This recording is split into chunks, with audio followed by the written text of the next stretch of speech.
Hey, thanks for tuning into The Fumble. I'm Denise Jones. There's nothing worse than enjoying a Sunday afternoon football game with your friends and family when suddenly it turns into like Saw 6 or something.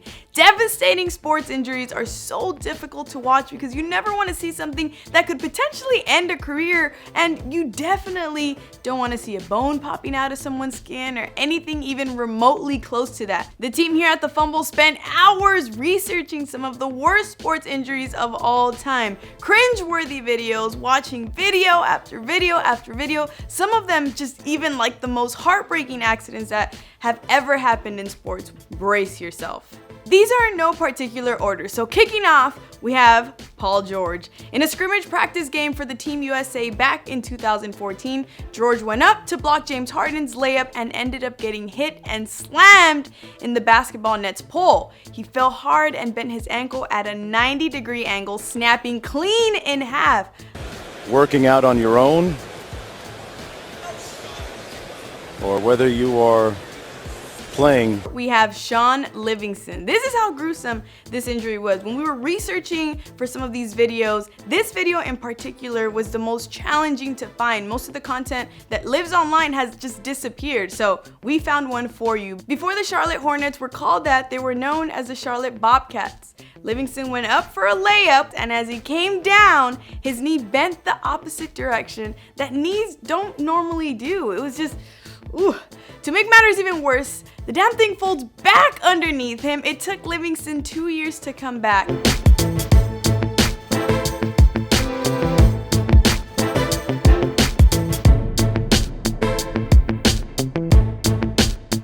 Kevin Ware. Everyone remembers this injury. During the 2013 Elite Eight, Louisville's Kevin Ware came down on his leg in the absolute worst way, and what happened next was one of the most stomach-churning injuries we've ever seen. The bone popped out of his skin, literally. Woo, heartbreaking. I remember reading a bunch of athletes called to show support, including Kobe Bryant, Paul George, Kevin Durant, Charles Barkley, Grant Hill, and even The Rock. It just shows the unity these guys had.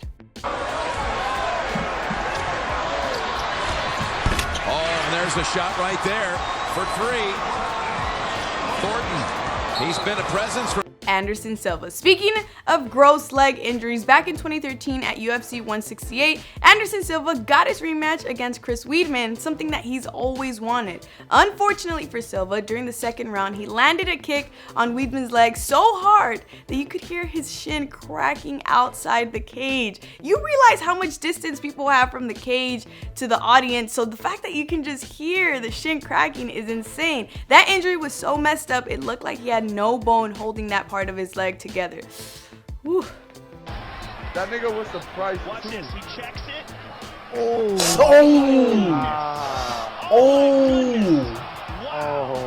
That's about as We're almost coming to an end. If you haven't lost your lunch by now, or anything that you're eating right now for that matter, this one will do the trick. We have Richard Zednik. Back in 2008, during a game between the Florida Panthers and the Buffalo Sabres, Ollie Jokinen was knocked down by Clark MacArthur's, and as he fell to the ice, listen here, as he fell to the ice, his skate came up and cut teammate Richard Zednik's throat and just barely missed one of his veins, a really, really important vein. So when you see this online, just imagine, okay? It's literally Saw 5, Saw 4, all the Saws all put together, because I mentioned that at the start of this video.